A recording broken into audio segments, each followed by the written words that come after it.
En agosto del 2018 fui condenado a 1 año de privación de libertad por un falso delito de amenaza por defender los derechos humanos en Cuba.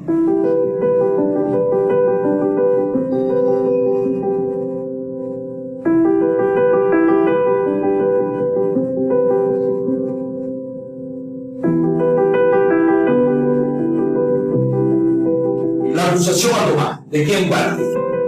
El señor Norbert Damián Baqui.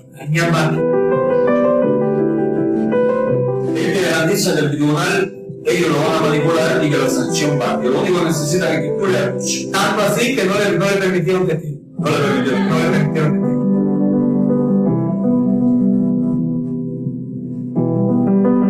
La salud del preso político cubano Tomás Núñez Magdariaga se debilita debido a la huelga de hambre que realiza desde hace 45 días exigiendo su liberación. Mientras, la solidaridad con el preso político, tanto fuera como dentro de Cuba, aumenta.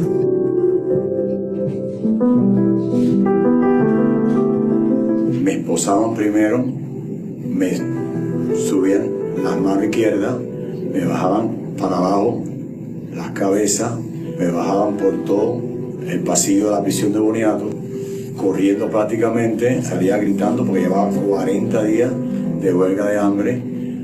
Me subían por una escalera para arriba, me volvían a bajar y me preguntaban, ¿usted va a comer? Y yo decía, no voy a comer, no, porque lo que yo era que yo comiera prácticamente casi obligado.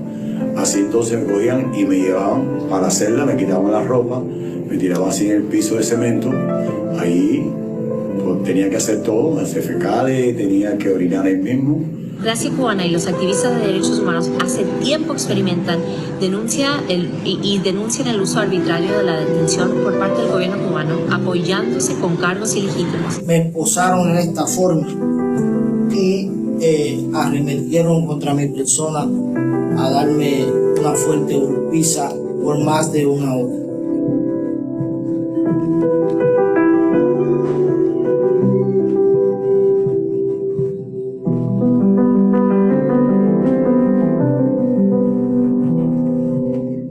Estas son las cosas y la piedra en el zapato que lleva la dictadura de los Castro. Si no es por la campaña que me hicieron mis hermanos y ustedes, principalmente en Estados Unidos, no me sueltan.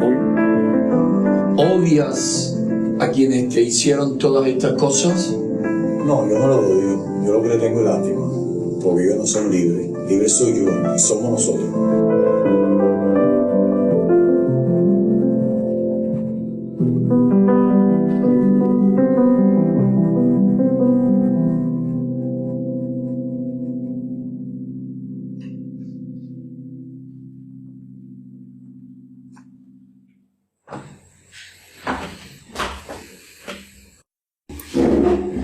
Buenos días. Les quiero presentar a mis compañeros de mesa, dos personas muy eminentes que están colaborando con nosotros y que forman parte del equipo que estamos en esta tarea. Blas Jesús Imbroda es presidente del Colegio de Abogados Penal Internacional, está aquí a mi izquierda. Es un colegio que reúne a colegios de abogados nacionales y regionales y letrados de 48 países. Al fondo de la mesa tenemos a otra persona muy eminente, Adolfo Fernández Saiz, que es expreso político del grupo de los 75. Él ha sido declarado prisionero de conciencia por Amnistía Internacional y Reporteros Sin Fronteras. Además es Relationship Manager, ¿no?, de la Fundación Nacional Cubanoamericana. Y su presencia aquí es importante porque está aquí para ser testigo de lo que vamos a contar y de la realidad que ocurre en Cuba, ¿verdad?, que has vivido en tu propia carne. Y lo primero que quisiera es contarles a ustedes qué es la Unión Patriótica de Cuba, si no la conocen.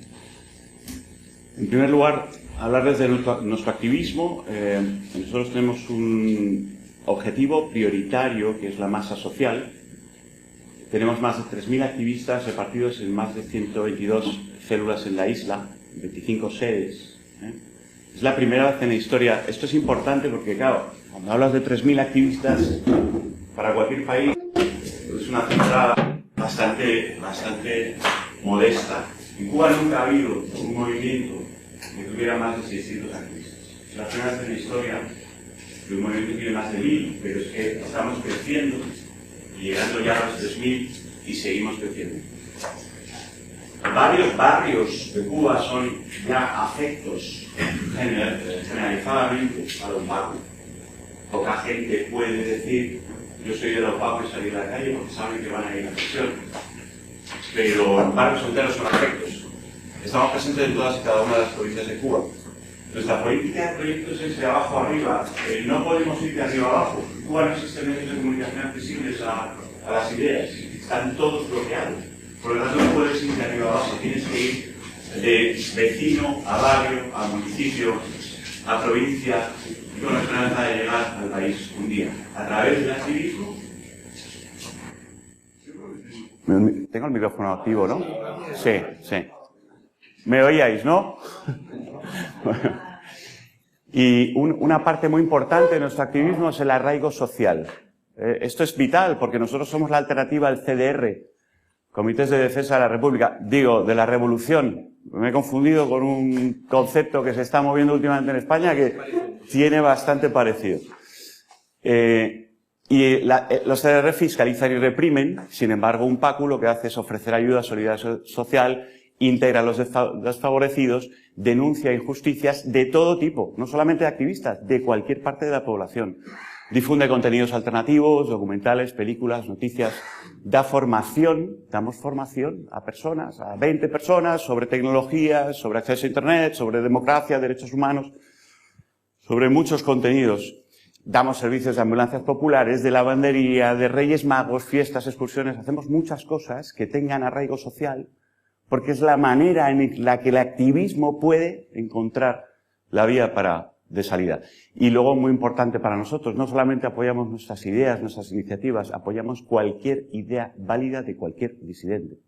Y acogemos, con nuestros 3.000 activistas, que es la organización más grande de la isla, acogemos y difundimos cualquier iniciativa, ¿no? En este momento, por ejemplo, estamos difundiendo Cuba Decide, que es una alternativa a la falsa iniciativa de cambio de constitución, que no viene a ser más que un maquillaje, y Cuba Decide, pues es una iniciativa que nos pareció válida y la hemos integrado, pero como Cuba Decide otras, ¿de acuerdo?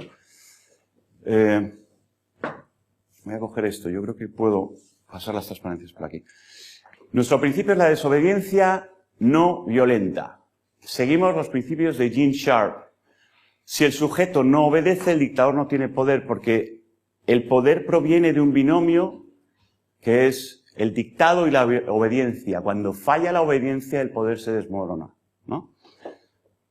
No está basado en valores aceptados. Nadie en Cuba cree en los valores que les están obligando a seguir, ¿no? Y por tanto, por supuesto, utilizamos la movilización y apoyo masivo, pero claro, necesitamos la solidaridad internacional, la visibilidad de los problemas y carencias, el contraste veraz con otros sistemas, a la población, la desarticulación ideológica dentro y fuera, la denuncia de los derechos humanos, el sacrificio y la trascendencia de lo personal, como el caso de Tomás. Tomás se dio por muerto. O sea, él trascendió completamente a lo que era lo más preciado que todo ser humano tiene. Y eso es lo que hacen esos 3.000 activistas, porque todos han pasado por cárceles o por centros de detención. Y la no violencia, muy importante. No podemos perder la razón en un solo momento. El pueblo dentro debe forzar el cambio, es la manera. No pensemos que nosotros no infundimos vengan desde fuera a solucionar los problemas. No, lo vamos a solucionar dentro. Pero hace falta que los vecinos nos animen, nos apoyen, y que a quien nos maltrata se le critique, se le aísle, para que nosotros tengamos espacio. Algunos datos. Se creó el 24 de agosto de 2011, por lo tanto es una de las más jóvenes organizaciones, tiene 3.000 activistas, más de 3.000 de hecho, miles han sufrido detenciones miles, y se puede ver en los reportes. Los nombres de la UNPACU plagan esos informes. Hemos tenido 240 presos políticos en la historia de la UNPACU, en 7 años. 53 están en prisión. Hay más de 120 en Cuba. Nosotros tenemos un share de presos políticos que es un honor bastante dudoso, ¿no? Y 3 muertes que hemos tenido en nuestra organización que han sido provocadas. Wilman Villar, que murió en prisión, en huelga de hambre, en una celda de aislamiento a los 52 días. Le sacaron de la celda de aislamiento unas horas antes de morir, porque desde hacía una semana, 10 días, tenía una neumonía de caballo. Y estaba desnudo en esa celda de aislamiento. No voy a contar los otros casos, pero todo es similar. Hamel Santiago, Alexei Pécora, y todos, estos son 3, pero en las cárceles de Cuba muere mucha gente. La máxima convocatoria que hemos tenido ha sido la de más de 1000 personas, algo fuera de lo normal, lo vamos a ver. 25 sedes, 122 células, os lo he contado, en todas las provincias de Cuba, y tenemos representación en Estados Unidos y en la Unión Europea.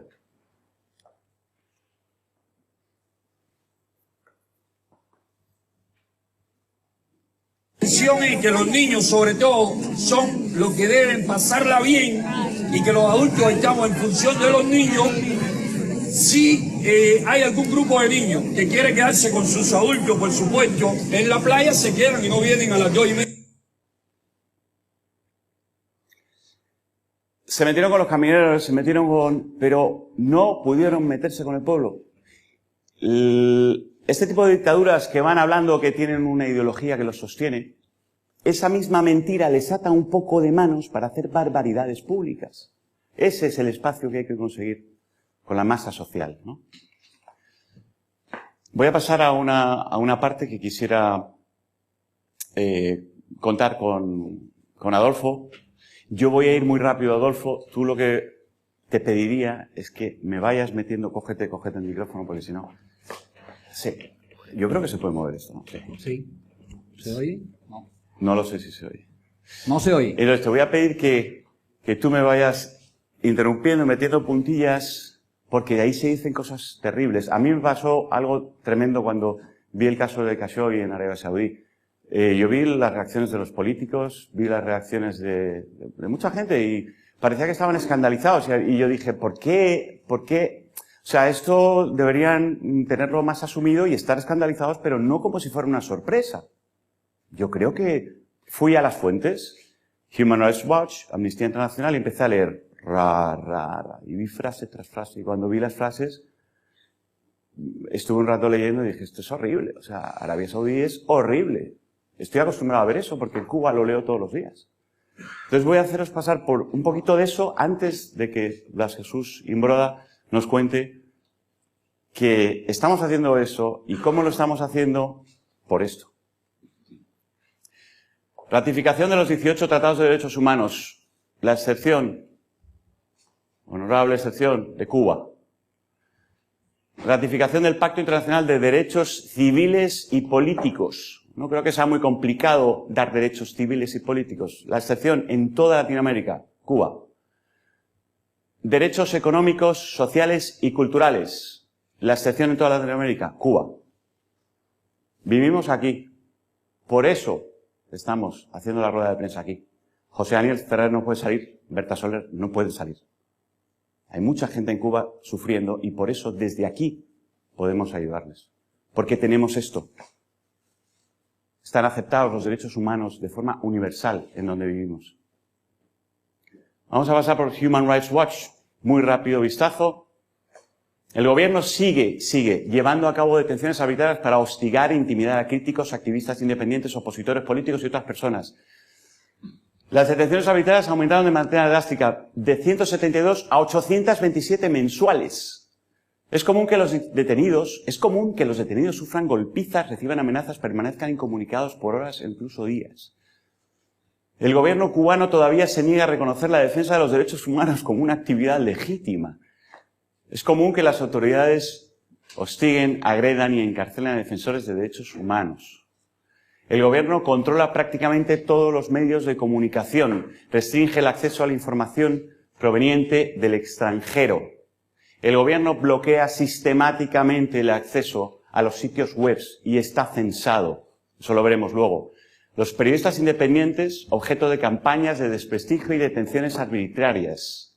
Decenas de presos políticos, incluidos los de Unpacu, hasta mayo del 17. Los cubanos que critican al gobierno siguen expuestos. Es que esto se repite año tras año en todos los informes. Siguen expuestos a la amenaza de ser perseguidos penalmente. No se les reconocen las garantías al debido proceso. Los tribunales están subordinados al poder ejecutivo y legislativo, con la nueva Constitución todavía más, lo cual impide que exista una verdadera independencia judicial. Las prisiones del país están superpobladas. Ahora te voy a pedir que me corrobores si esto... Los presos son obligados a trabajar jornadas de 12 horas y reciben castigos si no cumplen las cuotas de producción. Absolutamente. No existe un mecanismo a través del cual los presos puedan presentar reclamos por abusos. Bueno, en primer lugar estoy aquí porque mis hermanos de Cuba no pudieron salir. Y todo lo que hemos escuchado de Human Rights Watch, de Amnistía Internacional, es absolutamente cierto, y yo diría que un poco más, porque ellos como que se abstienen de llegar hasta el extremo de la denuncia para no pecar de ese último milímetro, no lo arriesgan para no recibir algo que les desacredite, que les reste credibilidad. Todo lo que ellos plantean es absolutamente cierto. No existe un mecanismo a través del cual se puedan presentar reclamos. Aquellos que critican al gobierno emprenden huelgas de hambre dentro de prisión o recurren a formas de protesta, son encerrados en celdas de aislamiento durante extensos periodos y sufren golpizas, restricciones a las visitas familiares, denegación de atención médica. Absolutamente. O sea, tú haces una huelga de hambre y te meten en una celda de aislamiento, recibes golpizas. Condiciones terribles de hacinamiento, malísima alimentación, falta de atención médica, golpizas, brutalidad de los guardias. Hay un preso en cada galera, en cada destacamento, hay un preso que es el más violento, el más fuerte, y ese impone la disciplina, y esa es una especie de ayudante, de monitor de las autoridades. Ese es el que tiene buenas relaciones con el guardia y que impone la disciplina a golpes, a piñazos, a lo que sea. Bueno, hay algo muy curioso. Todo es curioso en el gobierno y en el régimen de Cuba. El país sigue violando los convenios de la Organización Internacional del Trabajo en materia de libertad de asociación, negación colectiva, protección salarial y prohibición del trabajo forzado. Si algo trajo la izquierda, los movimientos de izquierda sociales al mundo, habría sido esto. ¿Qué es el gobierno de Castro? ¿Qué es el régimen de Castro? ¿Es un régimen de izquierdas? Por Dios. Fascismo. Amplias facultades discrecionales para exigir el derecho a viajar. Acabamos de demostrarlo ayer. Les hemos cogido negando a unos activistas el viaje. Lo pueden ver en un artículo en el ABC. Con todo detalle. En varios medios. Pero ABC ha sido el que ha sacado la primera noticia. Ayer denunciamos que Eliezer Góngora, Carlos Oliva y Ernesto Oliva debían estar aquí. Les impidieron viajar ilegalmente. Pero es que más de 20 activistas de nuestra organización en los últimos 12 meses y más de 120 desde que se creó la falsa careta de ley migratoria, que por debajo tiene una base de datos que hace que la mayoría de la gente, por supuesto de la disidencia, pero también todos aquellos que el gobierno cubano piensa que pueden salir del país o que tienen algo que denunciar, están coartados, cientos de miles de personas. Amnistía Internacional, la detención arbitraria, los despidos discriminatorios de empleados, empleadas estatales, hostigamiento, la censura persistente, continúa básicamente en Cuba cerrada. Un gran número de activistas, tanto políticos como en favor de los derechos humanos, continúan siendo objeto de hostigamiento, intimidación, detención arbitraria. Estamos hablando de que constantemente, y podemos seguir, pero toda la información os la he traído. Yo no quiero aburriros. Yo no quiero, ¿verdad, Adolfo? Yo no quiero seguir con esto que está aquí, todo escrito. Comisión Interamericana de Derechos Humanos, hoja tras hoja, de frases que son terribles, que no queremos ni una sola de ellas para nuestro país, y que Cuba las tiene todas, igual que Arabia Saudí. Bueno, pues, dicho esto, yo creo que lo importante era trasladar por qué estamos aquí. No estamos aquí jugando, estamos aquí para salvar vidas humanas, para salvar a 11 millones de personas, ¿eh? No estamos aquí por nada. Y quisiera darle la palabra a una persona que admiro y quiero mucho, que está cogiendo la bandera de la libertad, de los derechos humanos y de la legalidad internacional y llevándola a sus últimos extremos, y hay que agradecérselo de corazón. Te lo agradece el pueblo de Cuba, te lo agradece Unpacu, te lo agradece el mundo, porque esto ayuda a todos. Blas Jesús Imbroda. Bien, muchas gracias, Javier. Buenos días, buenas tardes ya a todos. El Colegio de Abogados Penal Internacional es un colegio que se creó en el año 2002 en Montreal y está registrado en La Haya.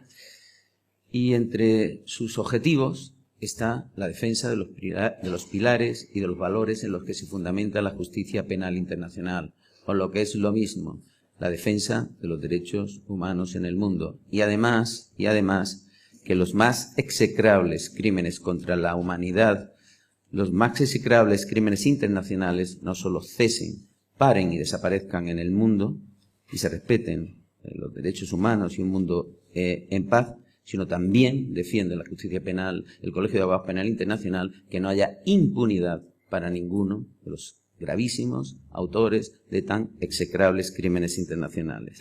En ese trabajo yo he trabajado y he llevado a la Corte Penal Internacional, por ejemplo, el caso de la Fiscal General de la República de Venezuela contra los altos mandatarios de Venezuela por crímenes de lesa humanidad que se han cometido, que se están cometiendo y que se van a seguir cometiendo hasta que no pare y no cese ese régimen o no se tome o no reaccione el mundo y también la justicia penal internacional. Por eso, desde el momento que Javier me planteó este trabajo, este proyecto en el que él está, un proyecto absolutamente loable, porque se basa, como ven y como han podido oírlo, en la defensa de los derechos humanos de un pueblo absolutamente oprimido, absolutamente reprimido, y en el que se están cometiendo crímenes de lesa humanidad, como vamos a explicar brevísimamente, pues, por supuesto, me uní a ese proyecto con Javier, loable y humano proyecto, y además mi colegio estará al lado, porque está al lado siempre de la defensa de los derechos humanos en cualquier rincón del mundo donde allí son violados sistemáticamente, puntual y sistemáticamente. La Corte Penal Internacional es un tribunal que se crea en el año, a través del Tratado de Roma en 1998, pero que entra en vigor en julio del año 2002, el 1 de julio de 2002, y está funcionando desde ese momento hasta el día de hoy.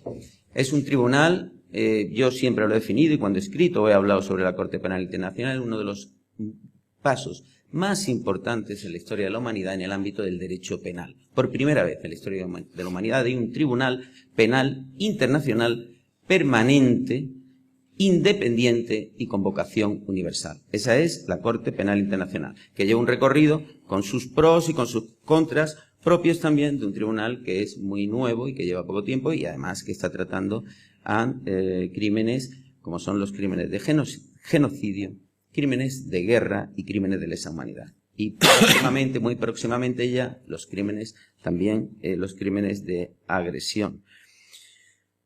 El problema que plantea el caso, el problema que plantea el caso de Cuba, y así intentaremos afrontarlo, es que para que la Corte Penal Internacional intervenga, primero se tienen que cometer crímenes que sean de su competencia. Aquí, si vamos viendo los crímenes de lesa humanidad, los crímenes de lesa humanidad es el ataque generalizado y sistemático contra la población civil desde los aparatos del poder, desde las estructuras del poder o de algún poder establecido y con conocimiento además de esos ataques. Es decir, ataque generalizado y sistemático contra la población civil con conocimiento y participación de los aparatos del poder y que luego se plasman en una serie de actos que vienen en el artículo 7 del Estatuto de Roma, del Tratado de Roma, como son asesinatos, como son torturas, como son detenciones arbitrarias, como son persecuciones políticas, como es desplazamientos de poblaciones. Ahí tienen, pues es un amplio,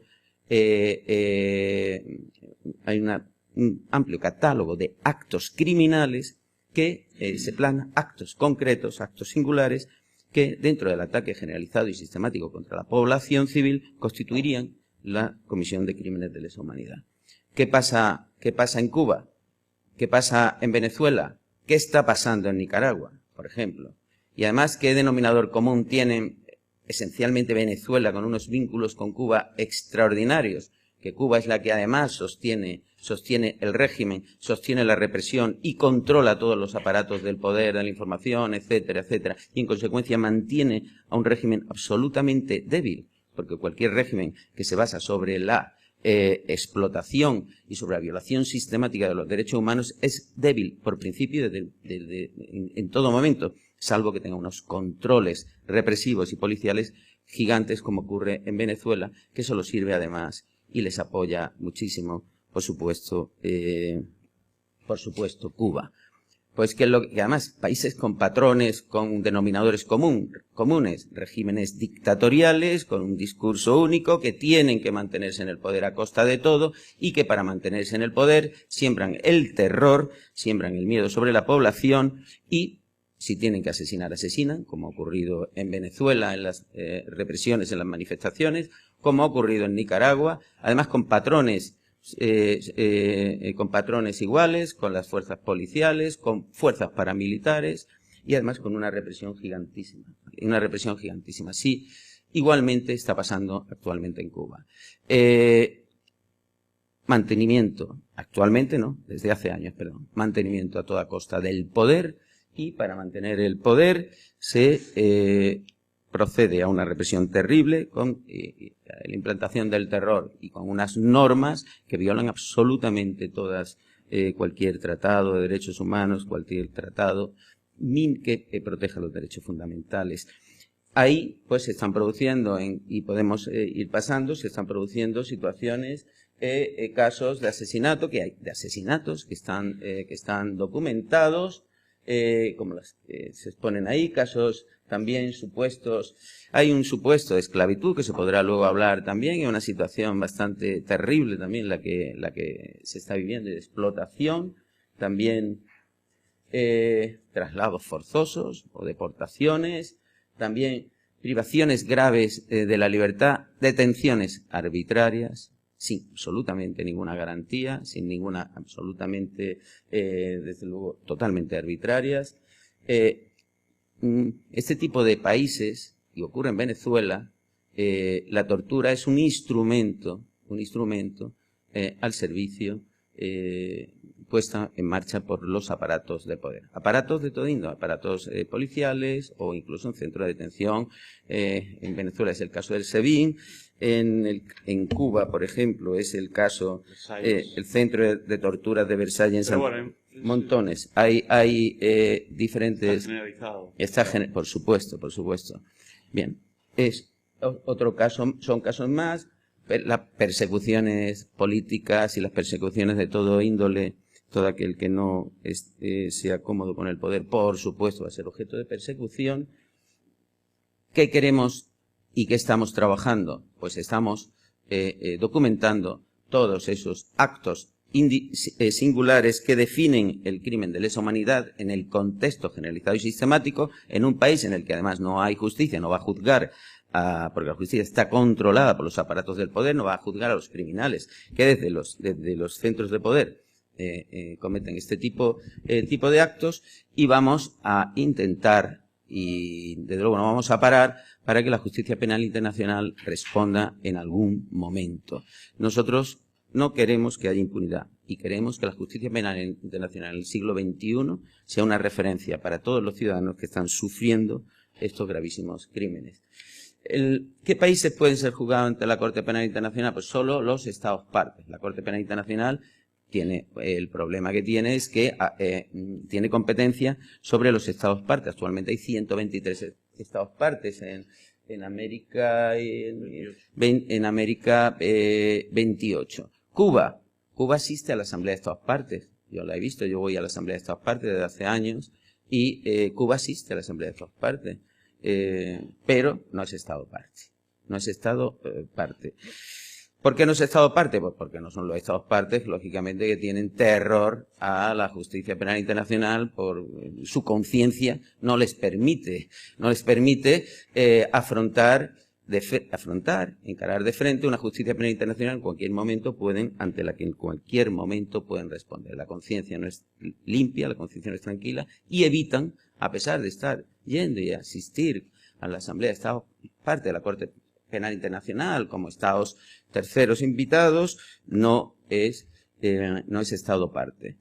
¿Cómo podemos llevar y trasladar el tema a la Corte Penal Internacional? Hay una forma y una fórmula que es a través del Consejo de Seguridad de Naciones Unidas. El Consejo de Seguridad de Naciones Unidas sí puede remitir un caso a la Corte Penal Internacional de un Estado no parte. Nosotros vamos a formular la denuncia, vamos a documentar y vamos a aportar todas las pruebas que configuran el crimen de lesa humanidad y que se está cometiendo en Cuba, y se lo vamos a presentar al Consejo de Seguridad de Naciones Unidas. El Consejo de Seguridad de Naciones Unidas debería, al amparo del propio Estatuto de la Corte, debería remitirlo inmediatamente a la Fiscalía de la Corte Penal Internacional, comprobado, y entre las funciones que tiene está esa también, para el mantenimiento y garantizar la paz y la seguridad en el mundo y la protección de los derechos humanos, debería coger y trasladarla inmediatamente a la fiscal de la Corte Penal Internacional.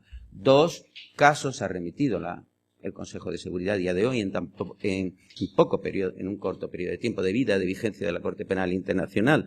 El caso denominado la situación de Darfur, que es en el que hay una orden de detención internacional actualmente en la Corte Penal Internacional, contra el presidente de Sudán del Norte, Omar al-Bashir.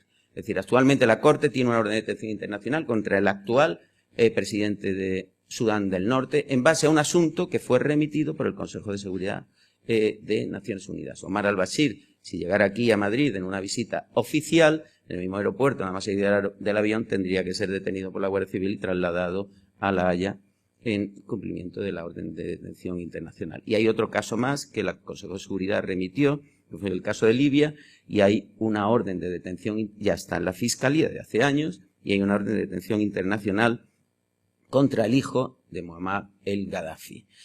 Había contra el padre fallece, como sabemos, y sigue vigente contra el hijo. De la misma manera debería actuar el Consejo de Seguridad de Naciones Unidas y no amparar la impunidad ni encubrir crímenes internacionales, crímenes tan gravísimos que van a ser llevados a ellos. Bueno, se presentará la denuncia ante el Consejo de Seguridad. También a través de la Fiscalía vamos a intentar en países que sean estados partes, que se puedan estar cometiendo crímenes por Venezuela. El caso de la esclavitud, estamos estudiando ese tema, el tema de la esclavitud, con los desplazamientos de masas de trabajadores a determinados países. Y también vamos a ver estados cuyos nacionales hayan sufrido algún tipo de crimen, sean objeto también de crímenes por parte del régimen cubano.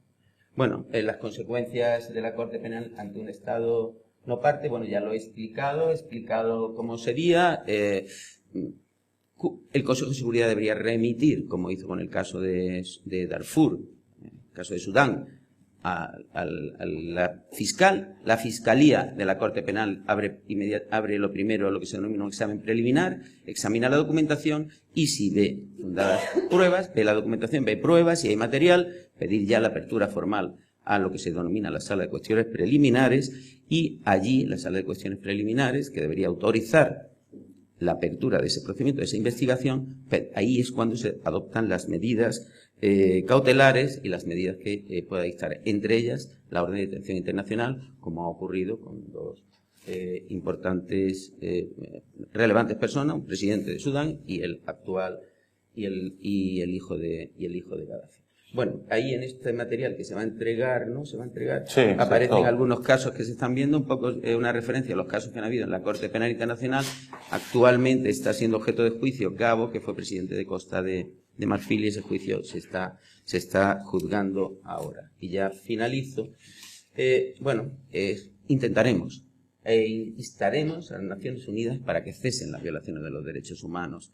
Hay que abrir y levantar la conciencia de la comunidad internacional. Y un organismo tan importante que la primera misión que tiene Naciones Unidas, la primera y principal misión que tiene es proteger los derechos humanos, proteger la paz y proteger la seguridad. Y para eso tiene el texto más importante que tiene, por el que se tienen que regir todos, y el que no se rija, que dé explicaciones a toda la comunidad internacional y a la historia, es la Declaración Universal de los Derechos Humanos. Tienen que defender los derechos humanos y, en consecuencia, tienen que evitar el que se cometan crímenes tan gravísimos como los crímenes internacionales, que son competencia de la Corte Penal Internacional, y procurar, por supuesto, evitar la impunidad de los más execrables criminales autores de estos delitos. Era lo que yo quería decir. Gracias. Pues tenemos dos personas que no han podido estar hoy con nosotros. Voy a ponerme esto. No se me oye. Dos personas que no han podido estar con nosotros. Una está en Bruselas, tenía ya de antemano un compromiso. Antonio Ledezma, que bueno, es un eminente expreso, premio Sájarov, ex alcalde de Caracas, ex senador, diputado, una persona muy interesante, que quieren lanzarnos un mensaje, y José Daniel Ferrer, que es el coordinador general de la Unión Patriótica de Cuba, que no ha podido estar con nosotros porque no puede salir de Cuba. Amigos de la Unión Patriótica Cubana, es bueno que sepan ustedes que Venezuela también ha sido víctima de las intenciones imperialistas de los hermanos Castro. Desde 1948, cuando llegó a Caracas Fidel, después de haber participado en las exequias de Jorge Eliezer Gaitán, arribó a nuestra patria con la intención de convertir a Venezuela en punta de lanza de sus sueños, de sus delirios imperialistas. Pero además, después de la caída de Batista, cuando baja de la Sierra Maestra, regresa acompañado de sus lugartenientes, del Che, de Raúl, de Camilo, uniformados, con armas, escena que fue criticada por Rómulo Betancourt, quien también olió el tufo comunista de Fidel y su pandilla, quienes fueron a Caracas a pedirle petróleo a Rómulo Betancourt, y Rómulo dijo que Venezuela necesitaba sus hidrocarburos para su propio desarrollo. Fue entonces cuando Fidel se molestó muchísimo con Rómulo Betancourt, que detectó sus verdaderas intenciones, y se le ocurrió a Fidel pronunciar aquella frase de que él iba a liberar a Venezuela. Y Rómulo le respondió contundentemente dos cosas. Primero, que Venezuela podrá importar creolina, menos dogmas ni doctrinas. Y en segundo lugar, que Venezuela, cuando necesitaba libertadores, los paría. Por eso es que Fidel, entonces iracundo, desarrolla una política de formar guerrillas y le roba no solamente los sueños a miles de jóvenes venezolanos, sino que les roba la vida, porque los incorpora a una guerra fratricida de las guerrillas. Intenta invadir a Venezuela con ejércitos cubanos, primero por Tucaca y luego por Machurucuto, y allí se impone la Fuerza Armada Venezolana con el respaldo de nuestro pueblo. Luego, esa táctica guerrillera es cambiada por la táctica populista de las elecciones. Aleccionados en el Foro de Sao Paulo, usan las virtudes de la democracia, participan con un discurso populista y demagógico en elecciones, por ejemplo, en Nicaragua, elecciones en Venezuela, elecciones en Bolivia, y luego que capturan el poder, se engullen los principios de las democracias venezolanas para convertir a esos pueblos en víctimas de tiranía. Por eso, hoy más que nunca, la unión patriótica es entre Cuba, entre Venezuela, entre Nicaragua, para liberar lo más pronto posible a nuestro pueblo. Nicaragua no se rinde, Cuba no se rinde, y Venezuela, con el ideario del libertador Simón Bolívar por delante, tampoco jamás se rendirá.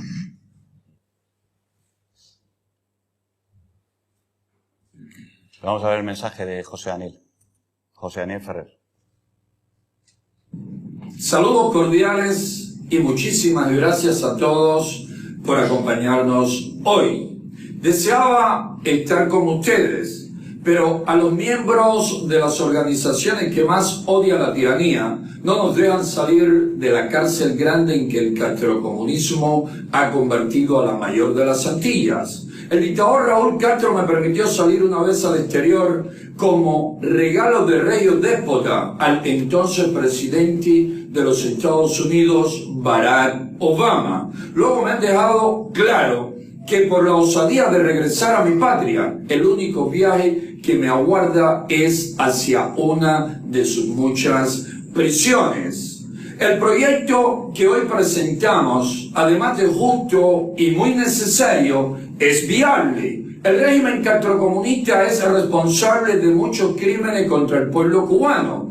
Llevarlo a la Corte Penal Internacional y que ésta le juzgue y condene es lo menos que se merecen millones de compatriotas, millones de venezolanos, nicaragüenses y otros muchos latinoamericanos afectados por las políticas represivas e injerencistas del principal enemigo de la libertad en el hemisferio occidental. Necesitamos el apoyo de organizaciones de derechos humanos, de políticos y de gobiernos verdaderamente comprometidos con la justicia.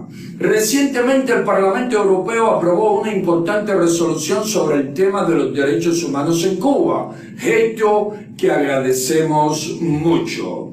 En apenas unas horas, el presidente del gobierno español, Pedro Sánchez, llegará a Cuba y le damos la más cordial bienvenida. Muchos acá se preguntan si demostrará públicamente preocupación por las graves y continuas violaciones a los derechos humanos en la patria de Martí. Pero luego de la postura asumida por el PSOE ante la resolución aprobada en la Eurocámara, la respuesta parece evidente. No se reunirá con ningún disidente, no será solidario con los presos políticos y ojalá me demuestre que estoy equivocado. Sería penoso que Pedro Sánchez, quien viene derrochando energías en esfumar los restos del dictador Francisco Franco y acabar con todo vestigio del franquismo, viniera a Cuba a estrechar las manos, reírse y fotografiarse con los dirigentes de una oprobiosa dictadura, a la vez que guarda silencio ante los crímenes del castrismo. Díaz-Canel no es ni remotamente un Juan Carlos I o un Adolfo Suárez, ni siquiera un Carlos Arias Navarro. De hecho, no tiene igual en la historia contemporánea española. Díaz-Canel viene a ser un Leonid Brezhnev con un Stalin aún vivo supervisándole todo el tiempo. El pasado mes de agosto, en Colombia, el jefe del gobierno español dijo: en Venezuela no se puede decir que hay una democracia cuando hay presos políticos. Lo mismo califica para Cuba. De hecho, la situación cubana es mucho peor. 60 años de dictadura de partido único, miles de fusilados, miles de presos políticos, más de 120 actualmente en prisión, torturas hasta nuestros días, golpizas, detenciones arbitrarias, asaltos y robos protagonizados por las fuerzas represivas en muchos hogares de opositores pacíficos, total violación del derecho a la libertad de expresión, prensa, movimiento, asociación, reunión y manifestación pacífica. Y como si fuera poco, exportación a otros países del continente del modelo más antidemocrático que haya conocido el hemisferio. Sin el castrismo, ni Venezuela ni Nicaragua estuvieran viviendo lo que hoy viven esos hermanos pueblos. El régimen castrocomunista es la matriz del mal en América. Condenarlo, al igual que a los regímenes de Maduro y Ortega, con la mayor firmeza, es deber de todo demócrata. Ser solidario con las víctimas de tan infame dictadura debe ser compromiso de toda persona de bien. Que se imponga la justicia y no mezquinos intereses económicos. Muchísimas gracias. Bueno, pues esos serán los mensajes de Antonio Ledesma y José Daniel Ferrer, y los contenidos de toda esta parte, de toda la rueda de prensa, están aquí. Hemos entregado carpetas con unos pendrive, pero la información es la misma que vais a encontrar aquí. O sea que para aquel que no tenga pendrive, yo creo que en la puerta, si alguno no tiene, se pueden obtener. Se encuentra aquí.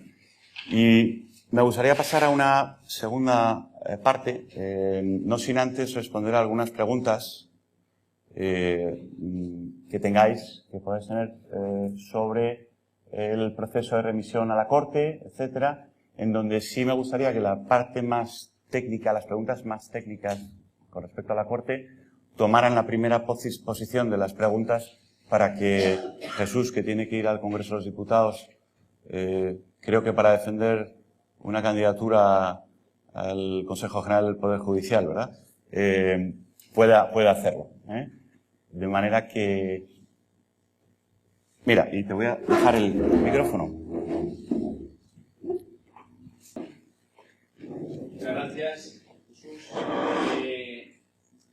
Soy el portavoz de Exteriores del Partido Popular, ya nos hemos encontrado en otra ocasión. Te felicito por la presentación. Y aunque sea político, voy a hacer una pregunta técnica. ¿Hay algún precedente del Consejo de Seguridad instando a la Fiscalía de la Corte Penal para que se investiguen casos en países no miembros del tribunal? Sí, dos casos, él lo comentaba. El caso se llama la situación de Darfur, un genocidio terrible que algún día lo conocerá el mundo. Todavía es algo que ocupará páginas y páginas de la peor historia de la humanidad. El caso de Darfur, en el que se instó desde el Consejo de Seguridad, la Corte Penal Internacional, y en base a ese procedimiento ya está en fase de investigación. En base a ese procedimiento hay una orden de detención internacional contra el presidente de Sudán del Norte, Omar al-Bashir. Es decir, ese es el caso transferido por el Consejo de Seguridad. Y otro fue el de Libia, la situación de Libia. Libia. Y en ese hubo orden de detención internacional contra no sé si me oyen, perdón. Ahora sí. En ese hubo orden de detención internacional contra... Esos dos fueron a instancia del Consejo de Seguridad. Hay otros a instancia de la Fiscalía y otros a instancia de estados, los mismos estados, los que han solicitado, sin llegar a ser parte, que pasó con estados africanos, que no habían llegado todavía a ser parte y solicitaron intervención. Pues en el caso de la Fiscalía, por ejemplo, el caso de Kenia, que se intentó juzgar, pero ese caso quedó archivado. Muy avanzadas las investigaciones, quedó archivado. El caso de Kenia, al principio la Fiscalía se dirigía en ese procedimiento contra el actual presidente de Kenia, se llama Kenyatta. A instancias de la propia Fiscalía, puedo decir ese, o por ejemplo también el caso de Costa de Marfil. Exactamente. El caso en el que se está juzgando actualmente a Laurent Gbagbo, presidente de Costa de Marfil. Los otros han sido, hay muchas más, hay más exámenes a instancia de la propia Fiscalía. Hay exámenes preliminares, que es la fase previa. Ahora mismo los exámenes preliminares son la situación de Afganistán, Colombia, Gabón, Guinea, Irak, Nigeria, Palestina, Filipinas, Ucrania y Venezuela. Y en cuanto a investigaciones ya en forma, Uganda, la República Democrática del Congo, la República Centroafricana, Darfur, Kenia, Libia, Costa de Marfil, Mali, Georgia y Burundi. Esos son los procedimientos que hay ahora mismo en marcha en la Corte Penal Internacional. No, esto he dado un repaso, perdón, de todas las investigaciones y los exámenes preliminares. A instancia de la Fiscalía tiene que ser Estado parte siempre. Eso no puede ser, salvo que a instancia de motu propio de la Fiscalía. Soy Ismael Terriza, de Onda Cero. Yo tengo 3 preguntas, 2 relacionadas con el procedimiento. La primera de ellas es, entroncando con la pregunta que realizaba sobre el Consejo de Seguridad, ese es el procedimiento que han optado ustedes, que lo lleven al Consejo de Seguridad y que luego se tramite a través del Consejo de Seguridad hacia la Fiscalía. La forma sería a través de una resolución, entiendo. Esa resolución, ¿en qué nivel de confianza estén ustedes que países como Don Beto, Rusia o quizás China apruebe esa resolución? Entiendo que esa es la dificultad mayor en este punto que ustedes hayan establecido. Eso por un lado. En segundo lugar, según el derecho internacional, bueno, según las normas de la Corte Penal Internacional, ustedes veo que hablan de enjuiciar al gobierno de Cuba. El gobierno en sí como institución, en teoría, no podría ser enjuiciado, sí personas físicas. Habrá que dar nombres y apellidos de quiénes son, esos a quienes hay que juzgar, y además no hay carácter retroactivo. Entiendo que será todo lo que haya ocurrido a partir del año 2002. Quiero hacer un inciso a raíz de tu pregunta. Y una tercera pregunta que me gustaría hacer es relativa al viaje que va a hacer nuestro presidente del gobierno a Cuba, inminente. Mañana, jueves, viernes va a estar allí. Quizás esta es más para Javier. No sé si tiene usted constancia de que desde el gobierno socialista se haya pedido una reunión con la oposición, o al contrario, si la oposición cubana ha solicitado reunirse con el gobierno socialista, y qué sabemos de eso hasta ahora. Gracias. Sí, voy a hacer un inciso antes de... yo creo que debe Blas Jesús responder a tus preguntas, pero voy a hacer un inciso. Nosotros vamos a mover dos procedimientos distintos para un Estado no parte. Y esto tiene que quedar muy claro. El primer procedimiento es a través del Consejo de Seguridad, porque son crímenes cometidos por el Estado no parte dentro del Estado no parte. Cuando un Estado no parte comete crímenes en un Estado parte, como es el de esclavitud en Brasil, por ejemplo, en ese momento la Corte Penal Internacional se tramita de forma ordinaria y se tramita a través de la Fiscalía. Y nosotros vamos a trabajar en las dos líneas. ¿De acuerdo? Que no quede aquí que vamos a ir a través del Consejo de Seguridad y nos vamos a limitar al veto.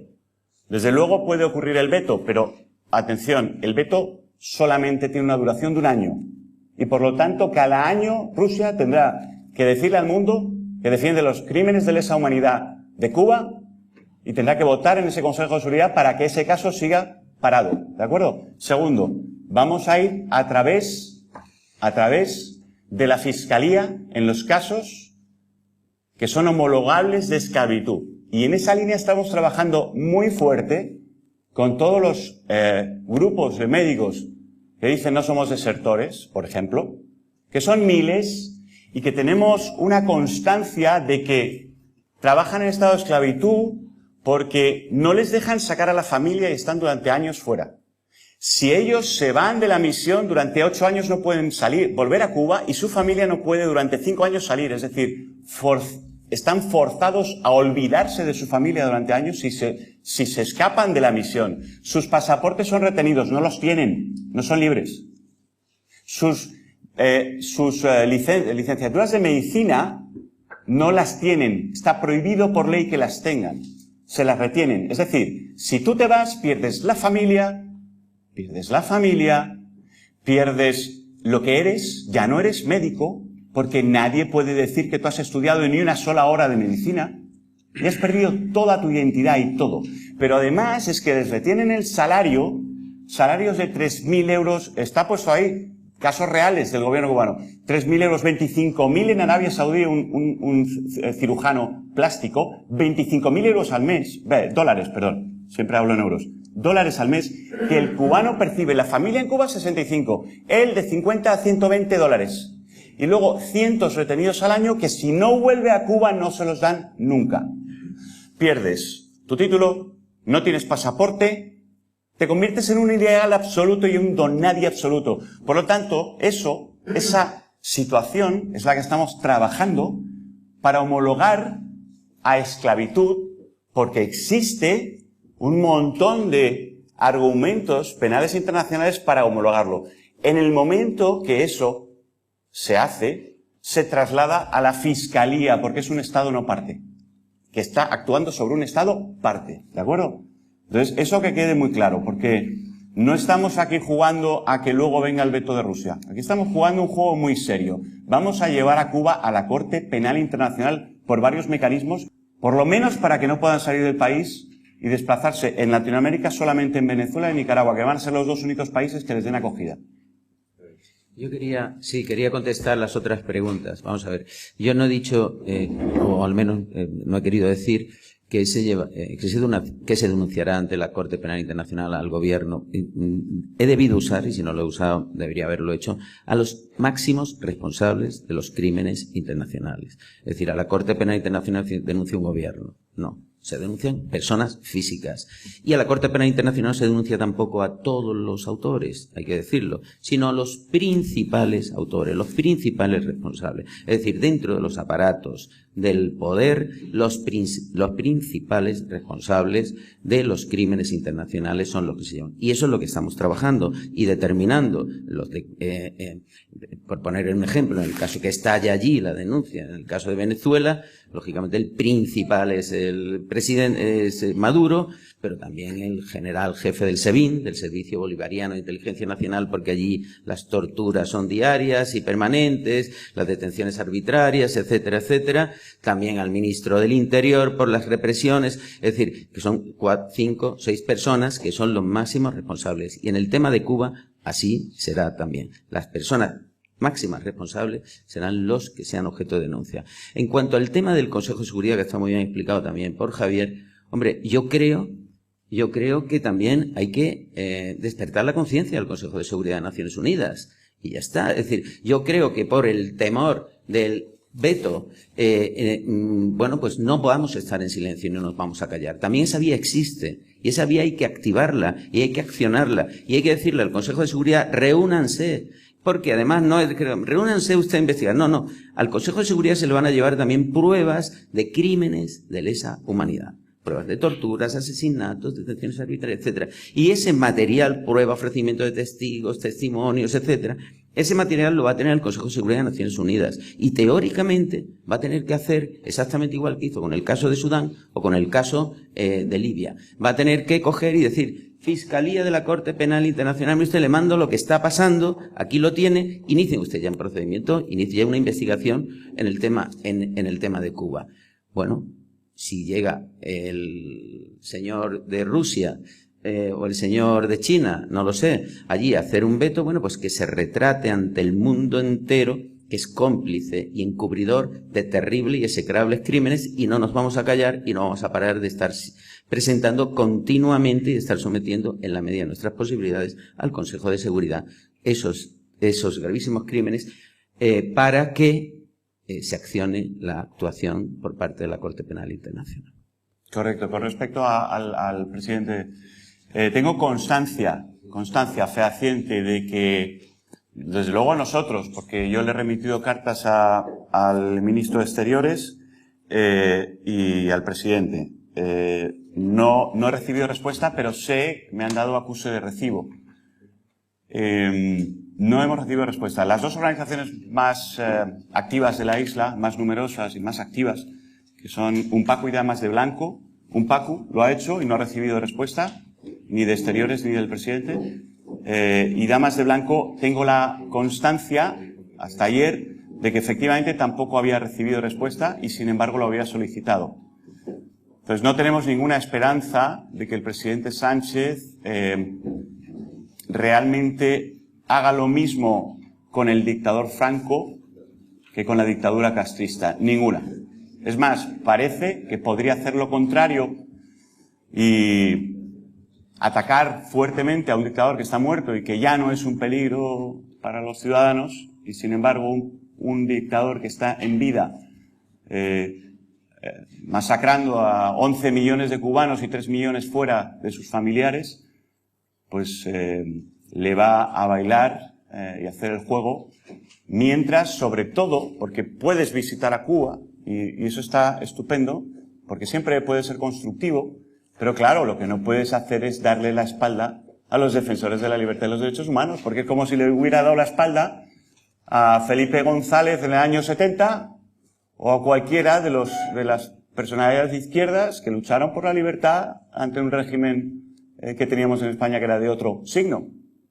¿Qué está haciendo el presidente Sánchez cuando avala un régimen como el cubano y sin embargo está está tratando y luchando contra un régimen que ya no existe, gracias a Dios. Hay que homologar las cosas, no se puede ir con esa tipo de hipocresía política o corta de miras, ¿no? La respuesta creo que ha quedado suficientemente, ¿no? Completa con todas esas matizaciones. Solo para decir adiós, pero es que, perdón, discúlpeme, yo me tengo que marchar. ¿Tienes una pregunta más obligatoria técnica? Es que, bueno, yo tenía un par de preguntas. Una para el señor Imbroda. Quería saber con qué plazos juegan para que llegue este asunto a la Corte Penal Internacional. Y a Adolfo Fernández le quería preguntar también que me diera su opinión sobre la visita del señor Sánchez. Vamos a dejar responder a Blas. Brevemente, estamos trabajando ya el tema y lo vamos a presentar a muy corto plazo. Y a partir de ahí haremos un seguimiento para la máxima celeridad. Hay temas que no dependerán de nosotros, pero de lo que sí va a depender de nosotros es estar pendiente y estar continuamente haciendo un seguimiento al tema. Y es que yo me tienen que perdonar. Sí, sí. Yo estoy seguro que sí. Estas dos personas no tengo ninguna duda. Es que no tengo ninguna duda, pero estamos determinando en los otros actos criminales quiénes son las cabezas responsables de los temas que vamos a llevar y vamos a acreditar. Pero qué duda cabe que las dos cabezas son esenciales, fundamentales. Discúlpenme de verdad porque tengo una citación ahora mismo. Nosotros seguimos aquí para otro tipo de preguntas y luego vamos a dar paso a un pequeño coloquio. Querías hacerme una pregunta, una pregunta a Adolfo le habías hecho, ¿verdad? Sí. Sí. Su opinión sobre la visita del presidente. Con mucho gusto. Con mucho gusto. Y la parece que probable no reunión del presidente del gobierno español con disidentes. Con mucho gusto, Elena. Estaba ansioso por decirlo.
Como bien ha dicho José Daniel Ferrer, me sumo a sus palabras,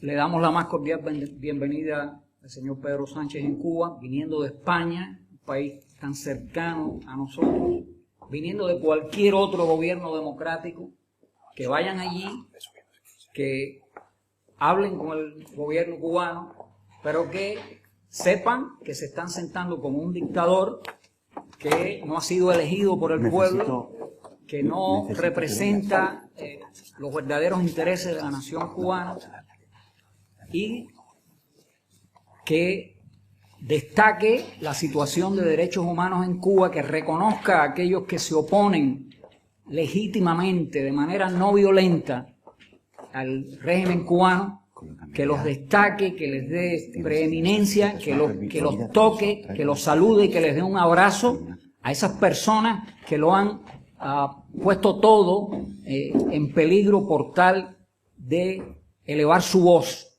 y ser ellos la voz de todo el pueblo cubano. Vamos a hacer un pequeño